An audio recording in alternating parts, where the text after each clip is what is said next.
नमामि श्याम सुंदरम नमामि ज्ञान मंदिरम नमामि विश्वव्यापकम नमामि धर्मथापकम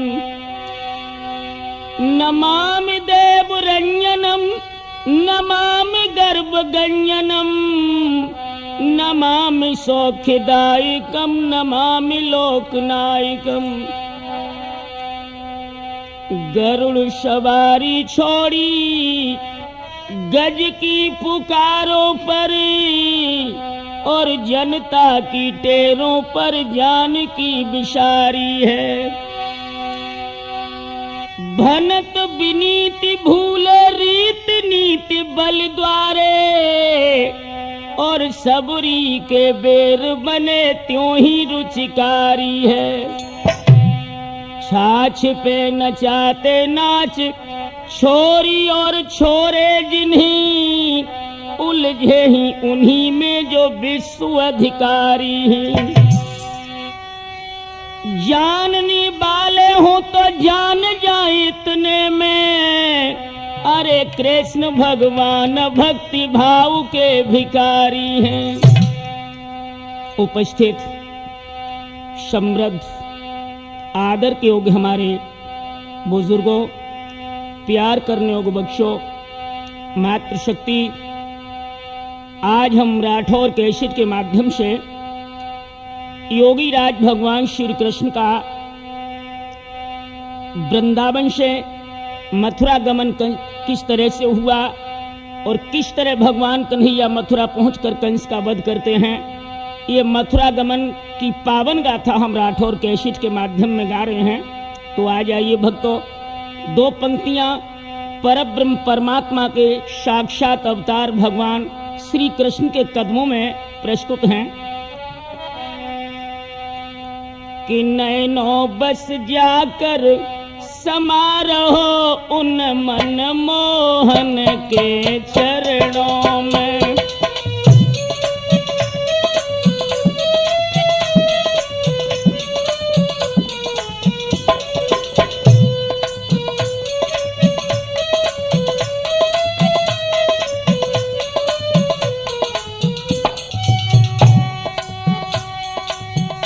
नैनों बस जाकर समा रहो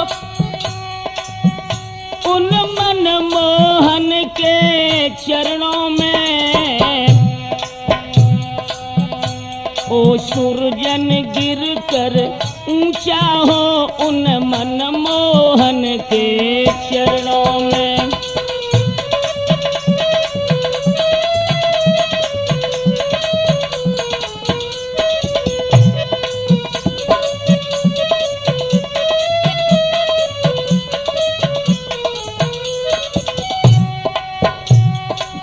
सुनता हूं भगवान कि आप जब मोर मुकुट पहन करके वृंदावन की कुंजों में निकलते थे, वो मनहारी मूर्ति आपकी कैसी थी?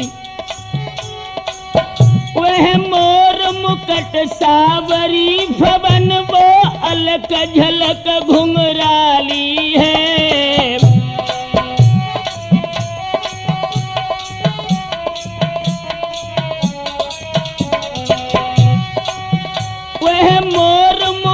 साबरी भवन वो अलक झलक घुंघराली है।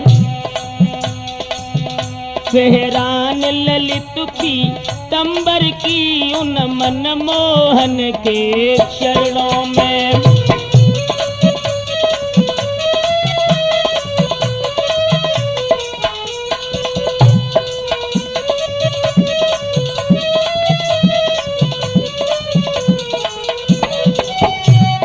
और ये भी सुना है प्रभु कि आपकी बंशी की पावन और मधुर ध्वनि कितनी मृदुल थी। वो कटित कलित काछनी कसे मुरलीधर अधर बजाते ही।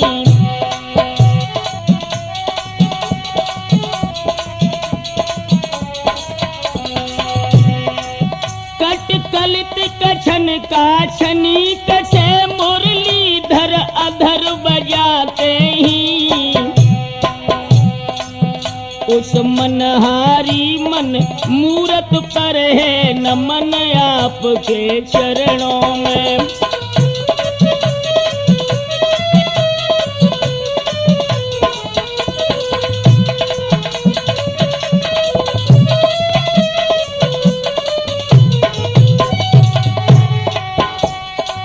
नैनो बस जाकर समा रहो उन मनमोहन के चरणों में। ओ सुरजन गिर कर ऊंचा हो उन मनमोहन के चरणों में।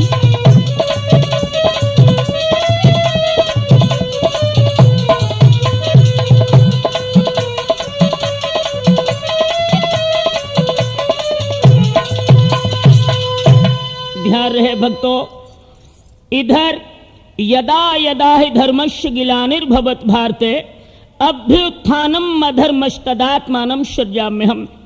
जब जब इस आर्यावर्त भारत भूखंड की पवित्र धरती पर धर्म का हिरास हुआ और अधर्मी आता अधिक बढ़ गए, तब तब श्रीहरि ने किसी न किसी रूप में अवतार लेकर के इस पवित्र देश की धरती को अत्याचारों से मुक्त किया।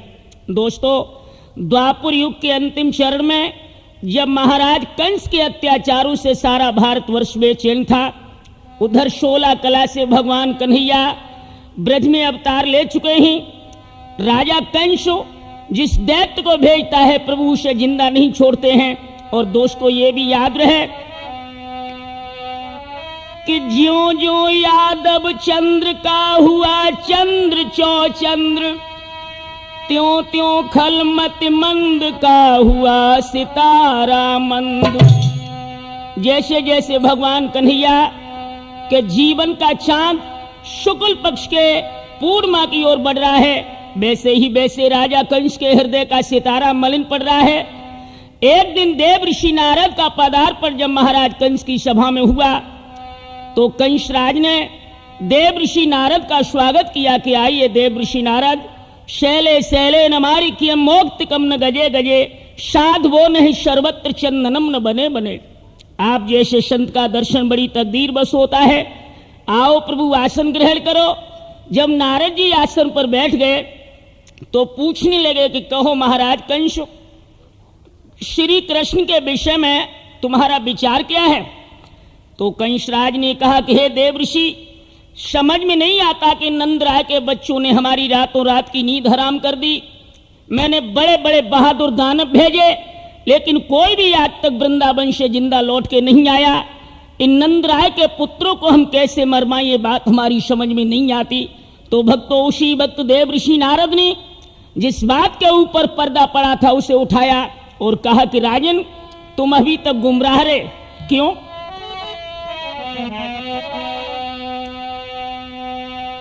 कि राजन विश्वासघात धोखा, तुम्हारे साथ धोखा हुआ। कि राजन विश्वासघात धोखा, हम राही ने गुमराह किया।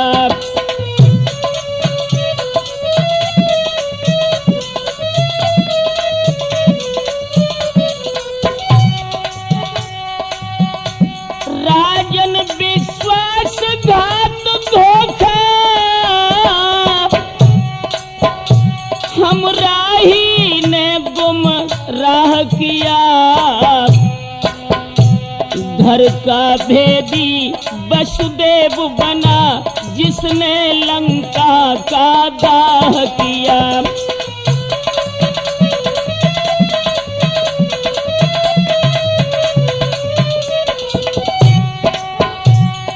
और बोले हैं देव ऋषि,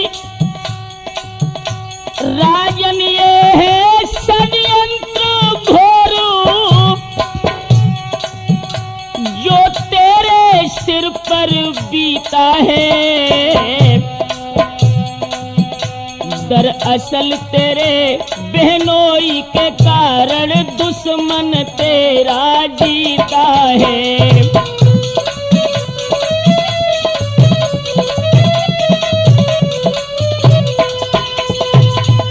सोच रहा है कंसराज कि श्री कृष्ण बाबा नंद के पुत्र हैं, तो ये तेरा ख्याल गलत है, क्योंकि 6 बच्चे तूने जब तक देवकी के मारे तब तक तेरा खेल सत्य रहा, लेकिन परब्रह्म परमात्मा का वास्तविक खेल 7वें गर्भ से ही प्रारंभ हुआ। जब देवकी का गर्भपात मथुरा के बंदी गृह में हुआ था तो ये सारा काम योग माया के द्वारा हुआ। इधर देवकी का गर्भ क्षीण हुआ और उधर गोकुल में वसुदेव की बड़ी पत्नी रोहिणी के गर्भ से बलराम का जन्म हुआ। 8वें गर्भ से कन्यानी नहीं, भादों की अर्ध निशा में भगवान कन्हैया ने मथुरा के बंदी गृह में अवतार लिया और तेरे पहरेदारों ने उस दिन जी भर के शराब का सेवन किया। वे तो सोते रहे और राती रात में वसुदेव के द्वारा यमुना पार गोकुल में बाबा नंद के घर कन्हैया भेजे गए और वहां से बाबा नंद की लड़की मंगवाई गई जो तेरे हाथों से मारी गई। दोस्तों, समझ गया कंसराज कि मौत तो अब खोपड़ी पर आ ही गई। सरदारों को आदेश देकर के भक्त वसुदेव को जब राज्यसभा में बुलाया और आंखों में खून के कतरे लेकर के महाराज कंस अपने रिश्तेदार वसुदेव से बोला कि वसुदेव रे वसुदेव छली, तू ही हित का दम भरता था। रे कपटी तू बहनोई है क्या, तू ही मेरे घर का था।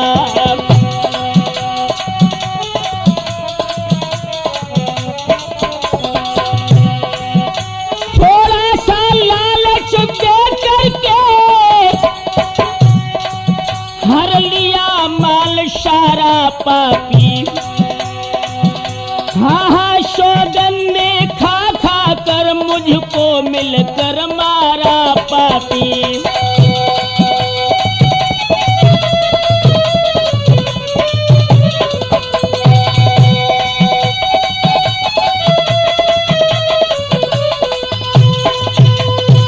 याद रहे दोस्तों, राजा कंस ने वसुदेव जी को मारने के लिए हाथ में तलवार उठाई। और ये भी याद रहे राठौर कि छली मित्र वंचक त्रिया, सुत आज्ञा दे टाल, सेवक मुहजोरी करे तो कर दे वही हलाल। तलवार हाथ में उठाई कंस ने तो उसी वक्त महात्मा वसुदेव ने कहा कि राजेंद्र कंस, तुम हमें मार भी डालो, लेकिन तुम्हारे मारने वाला तो ब्रज में बहुत बड़ा हो गया। भक्तों, कंस झपटा, लेकिन देव ऋषि नारद ने राजा कंस से कहा कि हे महाराज कंस, इन वसुदेव को मारने से तुम्हारी समस्या का निदान नहीं, क्योंकि श्री कृष्ण की रिश्तेदारी तुमसे तभी तक है जब तक देवकी और वसुदेव जिंदा हैं। इन्हें मारो मत, इन्हें जीवित रखो और इसी रिश्तेदारी के बंधन में बंधे कन्हैया मथुरा जरूर आ जाएंगे। इन्हें जेल में डालो और कार्तिक कृष्ण पक्ष चतुर्दशी तिथि में तुम धनुष यज्ञ मथुरा में रचो और उसी यज्ञ के बहाने से निमंत्रण दे करके कन्हैया बलराम को तुम मथुरा में बुलवाओ और उसी यज्ञ में तुम श्री कृष्ण बलराम की नरशंस हत्या करवा देना। तो राजा कंस कहने लगा कि हे देव ऋषि, अब हमारा पेट भड़बड़ाए रहो और हमें मौत के अलावा दुनिया में अब कुछ दिखत ही नहीं। तो नारद जी कहने लगे कंस, एक बात बताओ कि तुम्हें ध्रुव तारा कब से नहीं दिख रहा? तो कंस ने कहा कि नारद जी 6 महीना हो गए ध्रुव तारा अब हमें दिखत ही नहीं। तो नारद जी बोले कि लला बस अब कोई बचैया है ही ना, रामपुर की टिकट कटी आई, आखिरी इलाज है, करके देख लो। दोस्तों, वसुदेव देवकी को बंदी गृह में डलवा दिया और राजा कंस ने एक यज्ञ पत्र लिखा है और बाबा नंद को वो पत्र लिख करके अक्रूर जी को बुलाया है जो नंद राय के चचेरे भाई थे और उनसे कहा कि तुम हमारा यज्ञ पत्र लेकर के वृंदावन चले जाओ।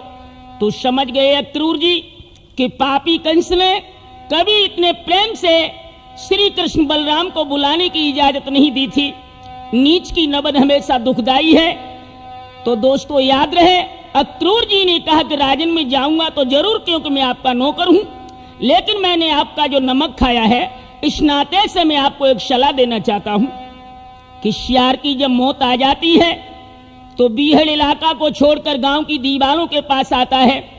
कामी पुरुष की जब मौत आती है तो दूसरे की औरत को गलत दृष्टि से देखता है, और तुम्हारे जैसे दानव की जब मौत खोपड़ी पर आ जाती है तो वो कपट पूर्वक भगवान कन्हैया को अपने महलों में बुलाता है और बोले ही अक्रूर कि राजन मेरा ये निश्चय है, प्रभु के आने की देरी है, फिर मौत तुम्हारे सिर पे है, मथुरा मोहन की चेरी है।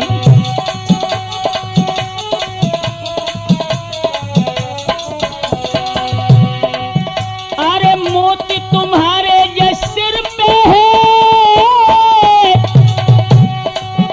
मथुरा मोहन की चेरी है, फिर मौत तुम्हारे सिर पे है, मथुरा मोहन की चेरी है।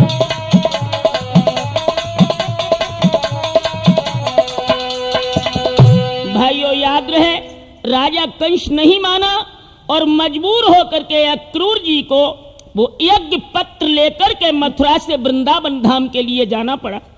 भाइयों याद रहे, इधर सुबह के चले हुए अक्रूर जी गम के सागर में डूबे हुए संध्या की पावन बेला में जब बाबा नंद के दरवाजे पर पहुंचे हैं तो नंद राय ने अपनी चचेरे भाई अक्रूर को स्वागत पूर्वक रथ में से उतारा है और बड़े हर्षोल्लास में बैठक में ले गए। पूछने लगे कि भाई अक्रूर, आज ये सूर्य पश्चिम में उदय कैसे हो गए? लगातार संदेश भेजे, लेकिन कभी गरीबों के द्वार पर आने की आपको फुर्सत नहीं मिली। भैया आज बिना बुलाई कैसे आ गए? तो आंखों में आंसू भर के चाचा अक्रूर ने अपने भाई नंद से कहा,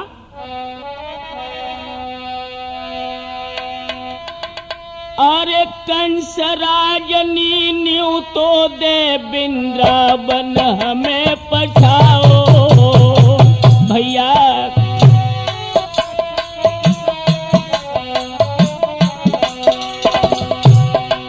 अरे कंस राजनी न्यू तो दे वृंदावन मोय पठवाओ, और धनुष यज्ञ को दे के बहानो मोहन को बुलवाओ। महाराज सुनत घन छाती फट रही है, और नंद राय की वृंदावन में हिलकी बन रही है।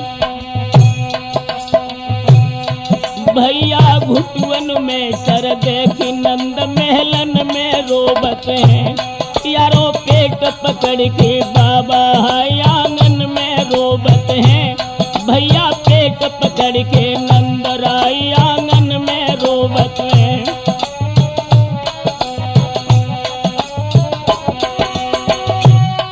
आंगन में रोबत है बाबा, आंगन में रोबत है। भैया हिलकी भर के नंद राय आंगन में रोबत है।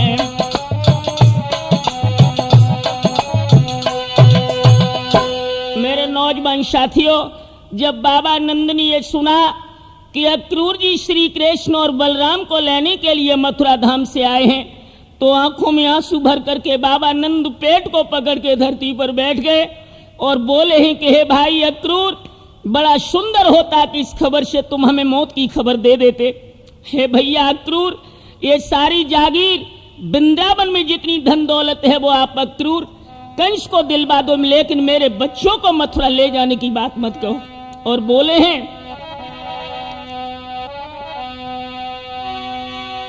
कि ये राजपाटी और धन दौलत सबरी जागीर तुम्हारी है।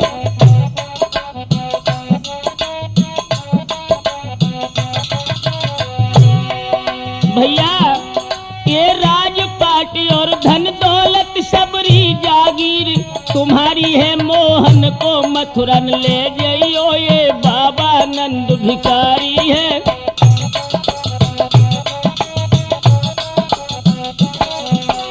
और शायद आप नहीं जानते अक्रूर, अरे बिन मोहन के वो जसदाई और बिलख बिलख मर जावेगी। अरे जो बछड़ा बिन गाय बदुखिया दिल में चैन न लावेगी।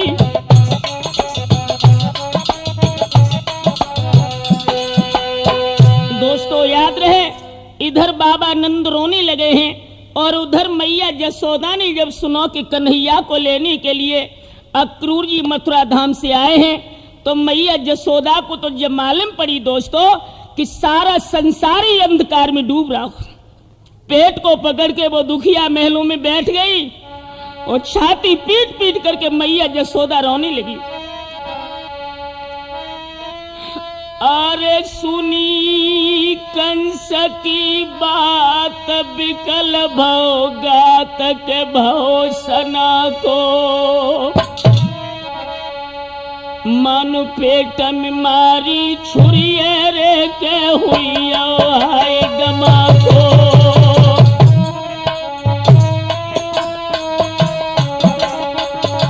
दुखिया रोने लगी है पेट को पकड़ के मैया जसोदा। अरे रोई रोई मैया कहे गगन जल बहे, दुख की ढेरी दुख की ढेरी दुख की ढेरी, मुझसे रूठी रहे जगदीश रे नजर लई सुरजन फेरी, मुझसे रूठी रहे जगदीश रे नजर लई सुरजन फेरी।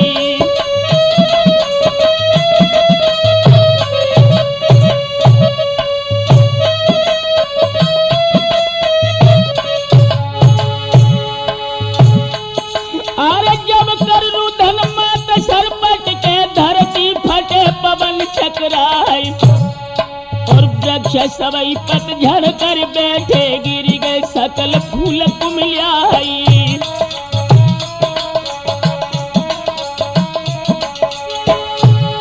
और बाल पेश के मित्र सने ही सबई रहे पछाड़ी खाई, और शोक सिंधु नगरी में उमगो गम की बही कदम धारी।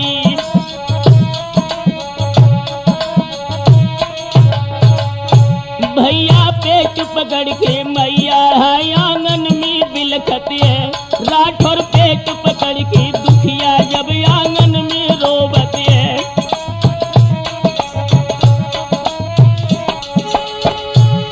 आंगन में रोबते है जसोदा, आंगन में रोबते है, हाय हाय पेट पकड़ के दुखिया जब आंगन में रोबते है। मेरे नौजवान साथियों, इधर मैया जसोदा रोहिणी और वृंदावन के सभी भक्तों में हलचल मच गई कि कन्हैया को लेने अक्रूर आए हैं। यदि कान्हा वृंदावन से मथुरा को जाएगा तो राजा कंस उन्हें जिंदा ना छोड़ेगा। और भक्तों, उधर संध्या की पावन बेला जब हुई, भगवान श्री कृष्ण वृंदावन में से बाल सखाओं के साथ जब गैया बछड़ा लेकर के नंद भवन के लिए लौटे हैं, तो दोस्तों प्रभु की हालत क्या थी उस समय कि धूल भरे अति शोभित श्याम जी तैसी बनी सिर सुंदर छोटी,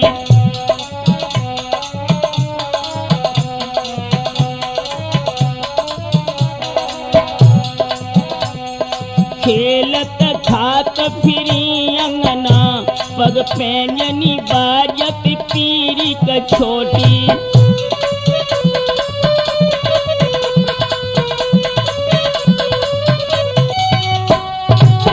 मकराकृत काकुल कपोलन पे, हाय हाय मनुमलिया गिर पे नागिनी लोटी, हंस के घन श्याम कही जसोदा, मोई दे दे मैया माखन रोटी।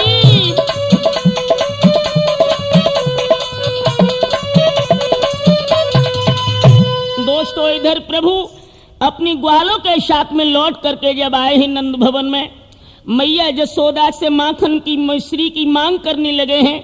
और जब भगवान को यह पता लगा है कि अक्रूर चाचा वृंदावन आए हैं मथुरा से मोय बुलाने के लिए, तो दोस्तों भगवान कन्हैया और बलराम अक्रूर जी के पास जाकर के बैठ गए।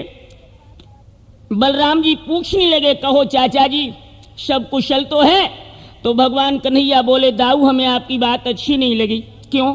अरे चाचा तो इतनी दूर से चल के आए और आपने ये भी नहीं पूछा कि ये भूखे हैं या प्यासे हैं। और राठौर ये सत्य है कि अतिथि मित्र या रिश्तेदार कोई भी आपके द्वार पर आए तो पहले उसे भोजन का प्रश्न करना, क्योंकि रिश्तेदार सवेरे को चलो भूखो प्यासो द्वार पे आए ना पाओ और आप पूछ बैठे कहो सब घरे कुशल है और हुआ अगर कोई गमी हो गई हो तो नातेदार झूठ तो बोले ना कहे सब कुशल का लल्लन की अम्मा मरी आई सो 11 को नहीं तो दे भी आए।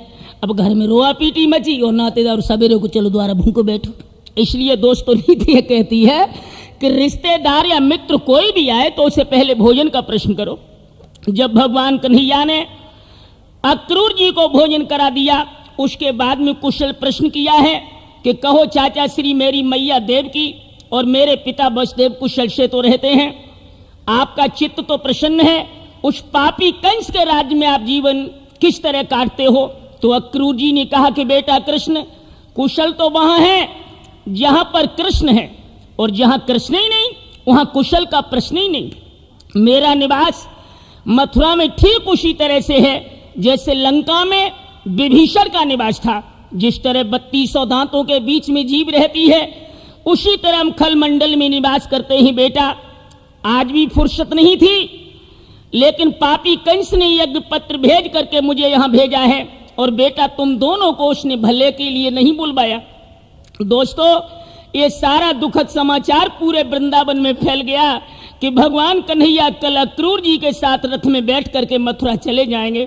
तो दोस्तों श्रीदामा मदन शंकीर बलवीर सदामी मनसुख जो भगवान के प्रिय सखा थे दोस्तों इनकी तो हालत ही खराब हो गई। प्रभु के पास आकर के बैठ गए और श्रीदामा भगवान कन्हैया के सीना से लिपट करके बोला कि प्रभु हम जानते हैं कि हम ग्वाल गमार गरीब हैं इसलिए आप हमें छोड़ के जा रहे हो। और व्याकुल होकर वो ग्वाला बोला अरे तेरे बिन मेरे वृंदावन प्रभु सब सूनो बन गए हैं भैया।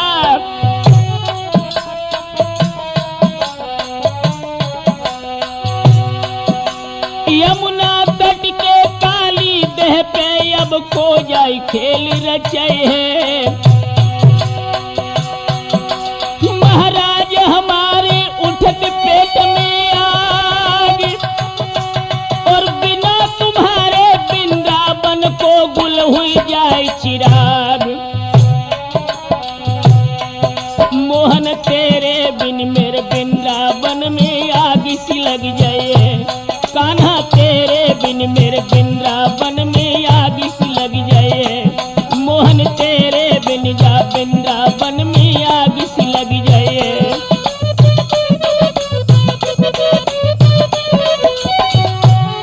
अरे आग सी लग जाए कन्हैया आग सी लग जाए वृंदावन सूनो बन जाए। मोहन तेरे बिन मेरे वृंदावन में आग सी लग जाए।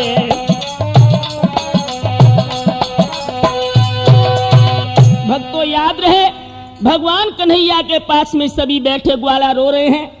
उधर भगवान ने कहा कि मित्र मेरा भी जी नहीं चाहता कि मैं तुम्हें छोड़ के चला जाऊं, लेकिन अगर मैं न गया तो मामा जी नाराज हो जाएंगे और वो अपने वृंदावन के सभी भक्तों को मथुरा के बंदी गृह में डलवा देंगे, इसलिए हमारा जाना परम आवश्यक है।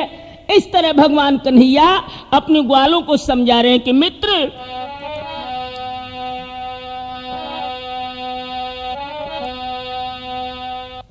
मथुरा जाने की तैयारी करने लगे। दोस्तों उधर भगवान के विशुद्ध प्रेम की दीवानी गोपियों को जब ये पता लगा कन्हैया आज वृंदावन छोड़ के जा रहे हैं तो दोस्तों उन प्रेम की बिरहड़ी दीवानियों की हालत क्या थी कि सूरजनों नखी का दशा कहे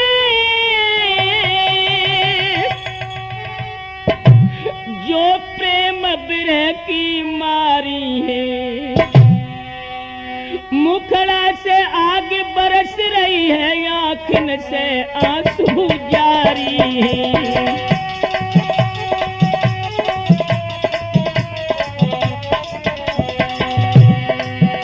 दोस्तों गोपियां घरों से निकली और प्रभु के रथ के आगे धरती पर आकर गिर पड़ी। बोली है प्राणनाथ प्राण धन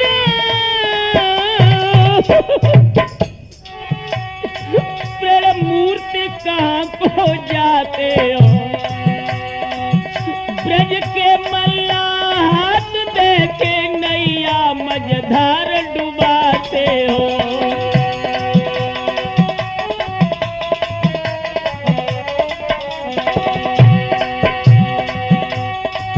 था प्रभु वियोग का घोर शोक, अपने पयोर बिराने पर बादल उमड़ो वृंदावन में, बिजली टूटी बरसाने पर।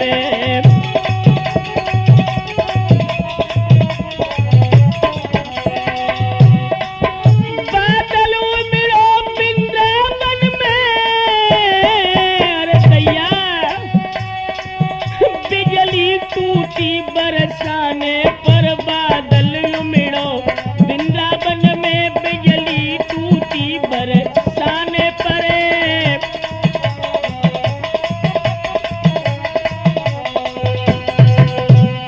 भक्तों याद रहे, शीला, ललिता, विशाखा, चपला, चंद्रा, चंद्रकला, ये सभी गोपियां भगवान कन्हैया के रथ के आगे धरती पर आकर लेट गईं और कहने लगी कि प्रभु इस शरीर की एक मुट्ठी राख करके वृंदावन छोड़ के चले जाइयो।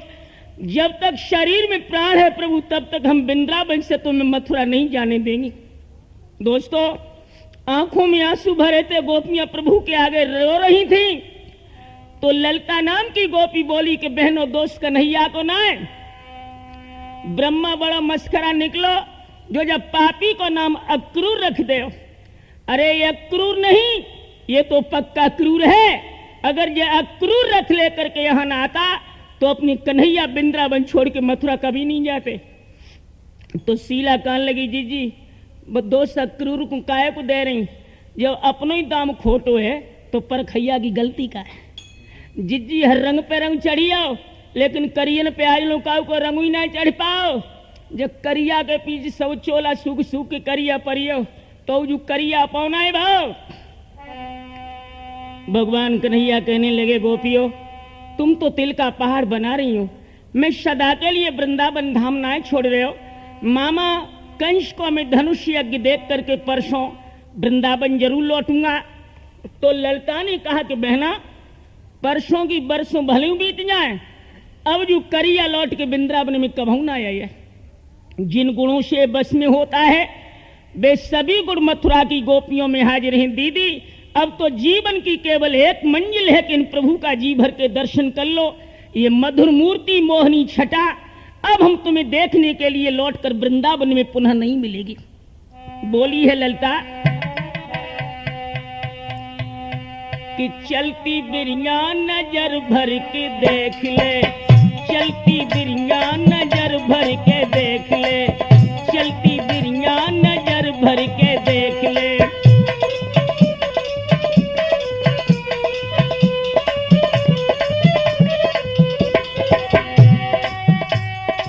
नाजे गोरे नाजे काले, नाजे गोरे नाजे काले, नाजे काले, हाँ श्यामल रंग है नजर भर के देख ले, श्यामल रंग है नजर भर के देख ले, चलती बिरिया नजर भर के देख ले।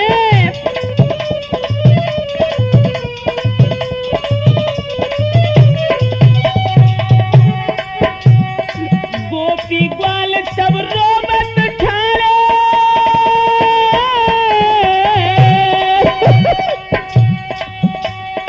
गोपी ग्वाल सब रोबत ठाड़े, रोबत ठाड़े। दाऊ संग है नजर भर के देख ले, दाऊ संग ही नजर भर के देख ले, चलती बिरिया नजर भर के देख ले।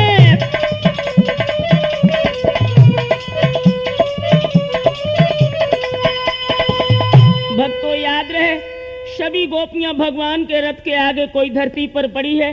किसी ने प्रभु के पीतम्बर को पकड़ लिया, किसी ने रथ के घोड़ों की लगाम को जकड़ लिया, भगवान को आगे नहीं जाने दे रही। श्री सुखदेव जी ने कहा कि हे राजा परीक्षित, वो प्रभु का वियोग गोपियों का कैसा था? जैसा जीव और ब्रह्म का वियोग होता है वही हालत उस समय गोपियों की और भगवान कन्हैया की थी। विशाखा नाम की सखी कहने लगी कि दीदी, दोष कन्हैया को ना है, दोष जा रंग को है कि हर रंग के ऊपर दूसरा रंग चढ़ जाता है राठौर, लेकिन काले रंग के ऊपर आज तक कोई दूसरा रंग चढ़ ही नहीं पाया। बोली है कि सब काले अजमाए सजनी, सब काले अजमाए सजनी, सब काले।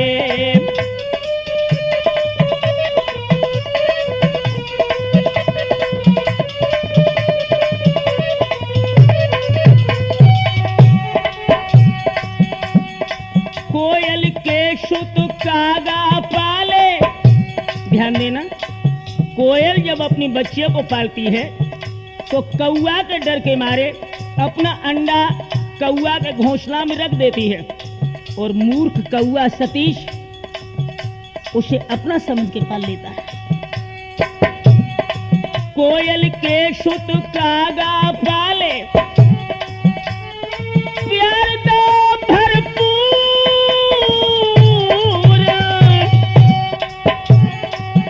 अरे बड़े भय जब उड़ने लागे, केस न जाई रे दूर। सब काले अजमाए सुरजन, सब काले अजमाए हमने, सब काले।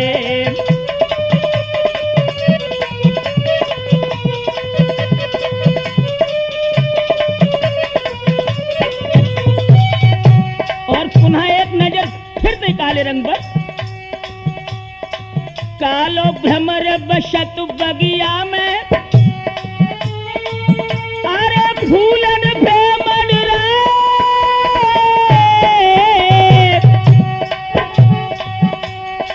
सबरो रस फूलन को खेचो, फिर पास न आए।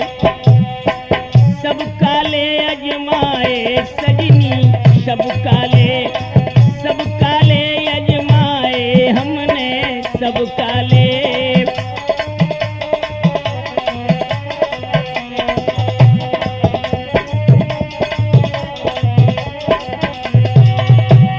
ललता कहने लगी, बहनों काहे को मरी जाती, इन परदेसी से प्रेम करके कोई सुख की नींद ना सो पायो।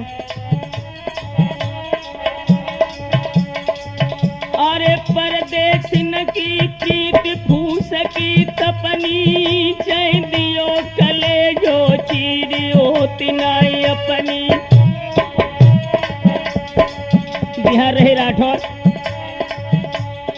परदेसी की प्रीत फूस की तपनी, चैन दियो कले जो चीरियो तिनाई अपनी। असमी अनुराग की मूरत सो, सनुराग के रंग विराग भयो। किन सो कहिए मन की बतियां, मन की न भई मन दाग भयो।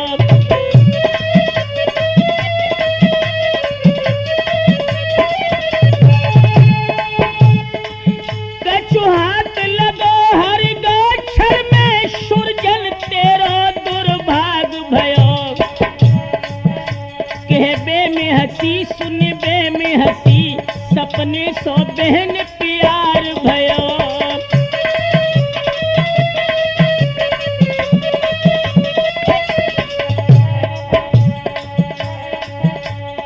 इनको मतलब को विवाह समय पे धोखो दे रहे हैं, प्रभु को मतलब को है प्रेम समय पे धोखो दे रहे हैं।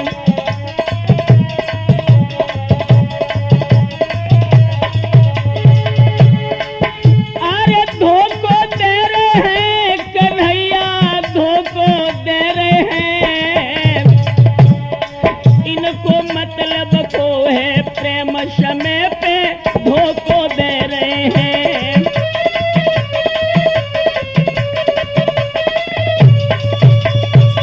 याद रहे दोस्तों, इधर गोपियां भगवान के रथ को आगे नहीं बढ़ने दे रही, तब तक ब्रह्मांड दुलारी राधा जो है उन्हीं गोपियों में आकर के खड़ी हो गई। जब प्रभु को वृंदावन से जाते हुए देखा तो ये मालूम पड़ा राधा रानी को मानो प्राण इस शरीर को छोड़ करके जा रहा है।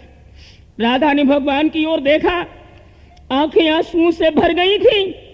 प्रभु की ओर देख करके अपने नेत्रों से राधा रानी खड़े होकर के रोने लगी और कहने लगी कि प्रभु आप वही कृष्ण हैं जो कहते थे कि राधे तुम्हारे बिना वृंदावन सूना लगता है, लेकिन आज ये भी नहीं बताया भगवान कि मैं तुम्हें छोड़ करके वृंदावन से मथुरा जा रहा हूं।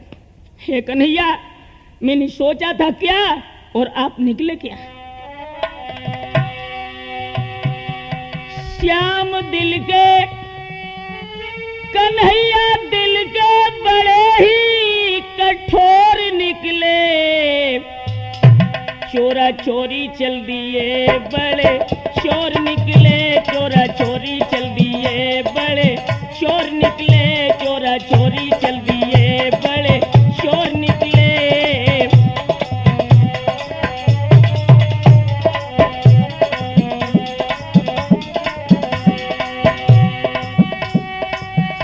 न दी कुछ खबर ना दिया कुछ पता, धोखा देके चल दिया हीर देवता।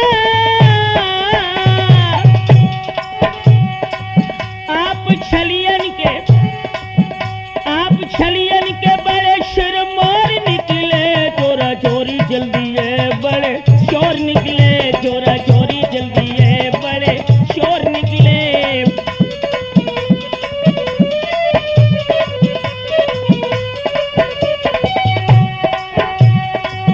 मैंने समझी कि तुम बड़े दाता हो, दीन दुखियों के भाग्य विधाता हो,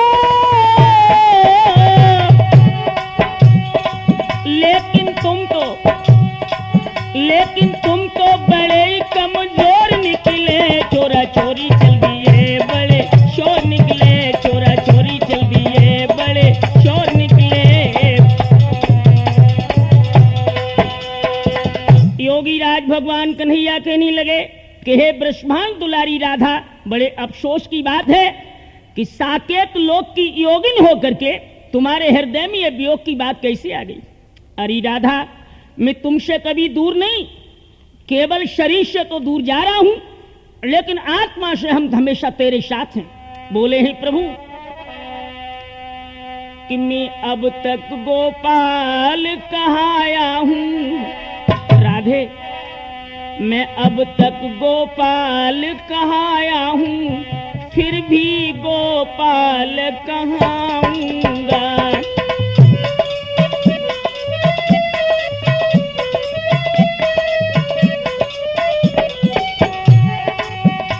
अब तक गोपाल कहाँ आया हूँ, राधे फिर भी गोपाल कहाँ आऊंगा। जब टेरोगी तुम ध्यान लगा तो यमुना तट मिल जाऊंगा।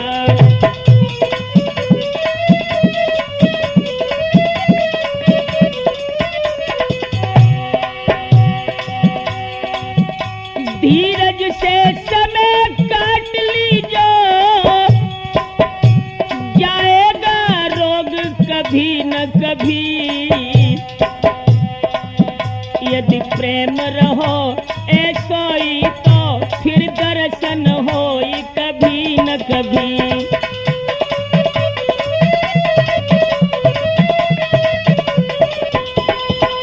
और भगवान कन्हैया ने कहा कि हे राधे, अगर आत्मा में स्नेह रहा तो मिलन तो जरूर होगा। बोले ही प्रभु कि मम मूर्ति मई ब्रस भानु लली, तो सोबती नाई वियोग की बातें। दुख रोग संहारिणी के मुख से निकली कैसे दुख रोग की बातें।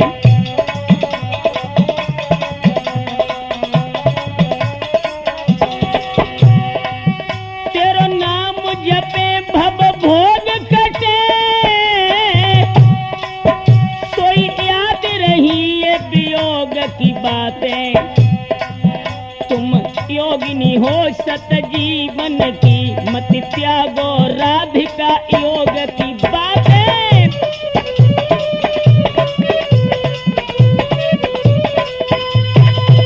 भगवान श्री कृष्ण ने कहा कि हे राधे, तुम साकेत लोक की योगिनी हो, लेकिन मृत्यु लोक के मानव के स्त्री की तरह तुम्हारे हृदय में वियोग की बात जो आ रही है वो तुम्हें शोभा नहीं दे रहा। तो राधा रानी ने कहा कि प्रभु, मैं जानती हूं कि आपका मथुरा जाना इस समय परम आवश्यक है, क्योंकि धरती माता पर कंस का अत्याचार अधिक बढ़ चुका है, लेकिन ये दिल है कि मानता नहीं। प्रभु, आखिरी एक निवेदन मेरा आपसे है, मैं तुम्हें मथुरा जाने से रोक नहीं रही, लेकिन भगवान एक निवेदन मेरा जरूर स्वीकार कर लेना। भगवान कन्हैया ने कहा कि कहो राधे, क्या प्रार्थना है तुम्हारी? तो राधा रानी बोली कि वहां ज्ञान ध्यान धारी पंडित अनेक रहे, और हियन ग्वाल गोप हम गोपियां गमारी हैं। यहाँ घास फूस मई झोपड़ियन को रहबो है, और हुनून अमीरन की महल और वटारी हैं।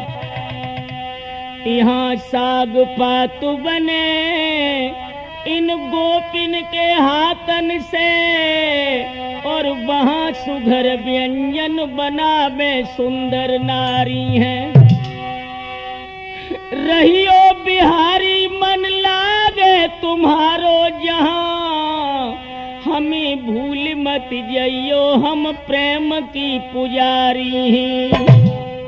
राधा रानी ने कहा कि प्रभु, उन वृंदावन के भक्तों की याद न बिसार दियो, मथुरा की अमीरी में फंस गए। इतनी कहकर के राधा जी रोती हुई गोपियों को लेकर भगवान के रथ के आगे से दूर हट गई और कहा कि बहनों, प्रभु को वृंदावन से जाने दो। दोस्तों, जब भगवान कन्हैया रथ की ओर 2 ही कदम बढ़ पाए थे, उसी समय मैया जसोदा को करुण क्रंदन भगवान के कलेजे को विदीर्ण करने लगा। जसोदा नंद भवन की चौखट पकड़े रो रही थी और श्याम सुंदर से रो करके बोली कि लाला, आज तुमने मुझे भिखारिन की भिखारिनी बना दिया। मेरी गोद खिलैया लाल, मुसीबत कौन पाप से आई रे। व्याकुल हो गई जशोदा, व्याकुल हो गई।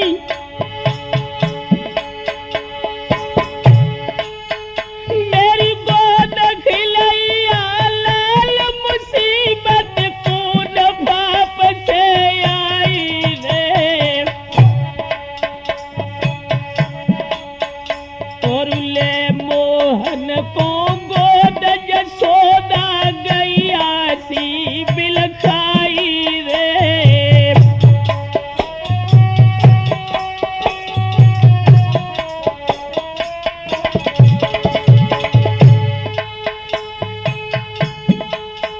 जब झुके अंधेरी भादों की,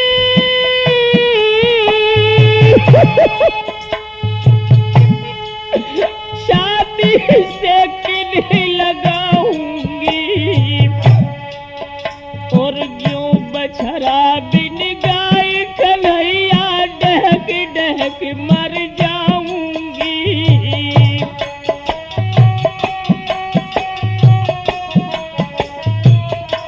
दोस्तों, कैसा वियोग था भगवान कन्हैया का और मैया का। छाती से लगाए प्रभु को रो रही थी नंद भवन के द्वार पर। अरे तेरे बिन अब वृंदावन में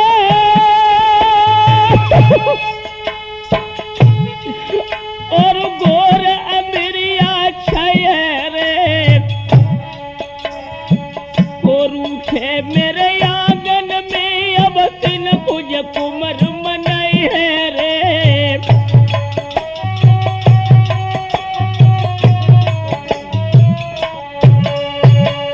दोस्तों, अपनी मैया को जब रोते हुए देखा, जिसकी आंखों से आंसू की प्रबल धारा ऐसे बह रही थी मानो वो गंगा यमुना की निर्मल धारा हो, प्रभु का हृदय विदीर्ण हो गया। और भगवान कन्हैया अपनी मैया जसोदा के पैर पकड़ के बोले कि हे माता, मेरा ऋण सारे विश्व के ऊपर है, लेकिन माता तेरा ऋण मेरे ऊपर है। मैं सारे विश्व की दौलत लाकर तेरे कदमों में रखूं यशोदा मैया, तो भी हम तेरे ऋण से इस जीवन में उद्धार नहीं हो पाएंगे। मैया तुझे है समझ लिए कि जिस व्यक्ति के ऊपर कर्ज अधिक बढ़ जाता है और जब बेचारा कर्ज चुकाने में असमर्थ हो जाता है तो कर्ज के डर के मारे रात ही रात में गांव को छोड़कर परदेश भाग जाता है। मैया तेरा कर्ज मैं चुका नहीं पाऊंगा। और बोले हैं प्रभु कि मेरे कारण तुमने मैया और जितने कष्ट उठाए हैं उनको कहने में हम तो क्या शारदा शेष सकुचाए हैं।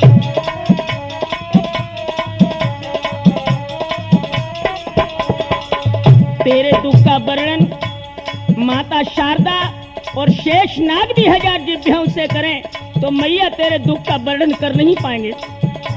क्या नहीं किया मैया तूने मेरे लिए। दिन रैन बिरानी उड़ानी सहे तो उन्हें कौनाई निठुरता धारी। मेरी हट है कि अनेक सही हट की कहीं पर ही अनेह नारी।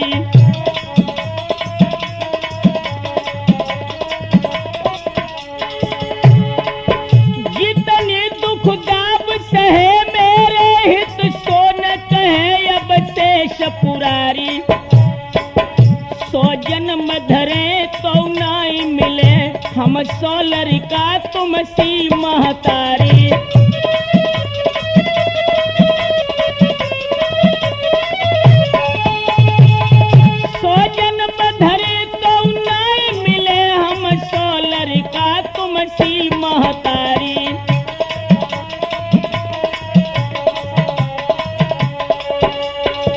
भगवान कन्हैया ने कहा कि मैया मैं 7 बार जन्म लेकर धरती पर आऊं लेकिन तेरी जैसी मैं भोली मैया ना मिलेगी और मेरा जैसो ढीठ बालक ना मिलेगो। हे मैया वियोग की घड़ी आ गई है, अब तू हमें आज्ञा दे। समझ गई माता यशोदा कन्हैया रुकेंगे नहीं दोस्तों। तो आखिरी बार प्रभु को अपने सीना से लगाए लो वह दुखिया ने और चलते समय बोली बेटा जा रहे हो तो जाओ, लेकिन कान्हा एक बात का ध्यान रखना कि जैसे पीठ दिखाई जा रहा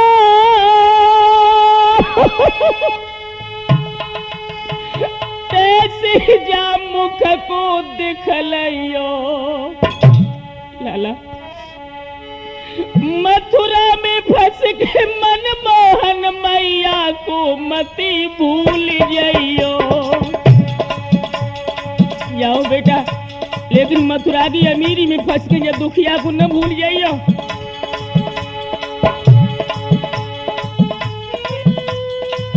मन समझाए बेटे हमें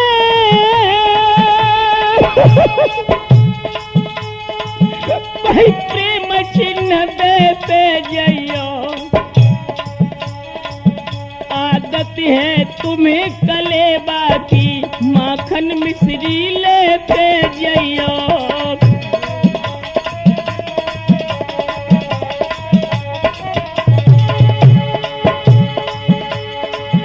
आदत है तुम्हें कलेबा की माखन मिश्री लेते जाइयो।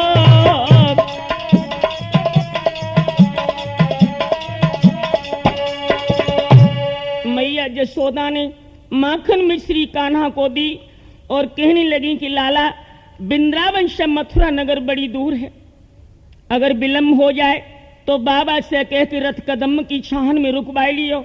माखन मिश्री को भोग लगाए लाला तुम मथुरा नगर जाइयो और जैसे ही कंस का धनुष यज्ञ पूरा हो जाए वैसे ही तुम लौट के वृंदावन धाम चले आइयो।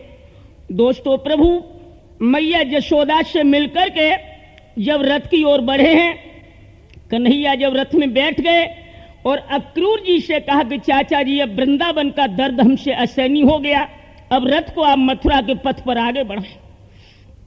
भक्तों जैसे ही रथ आगे बढ़ा तो गोपियों को यह मालूम पड़ा मानो प्राण शरीर को छोड़ के निकल गया। गोपी मंडल रोकर बोला बिहारी कहाँ चले, मैया जसुदा चीखने लगी मेरे कुंवर हजारी कहाँ चले।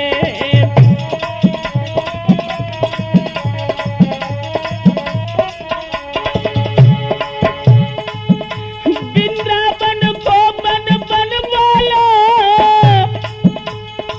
मेरे विपिन बिहारी कहाँ चले,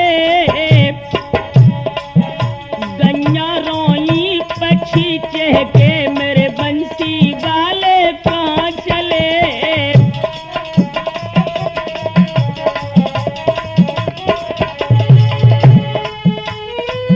बोलिए प्राणनाथ प्राणधन प्राण मूर्ति कहाँ खो जाते हो, ब्रज के मल्ला हाथ दे के किश्ती मझधार डुबाते हो।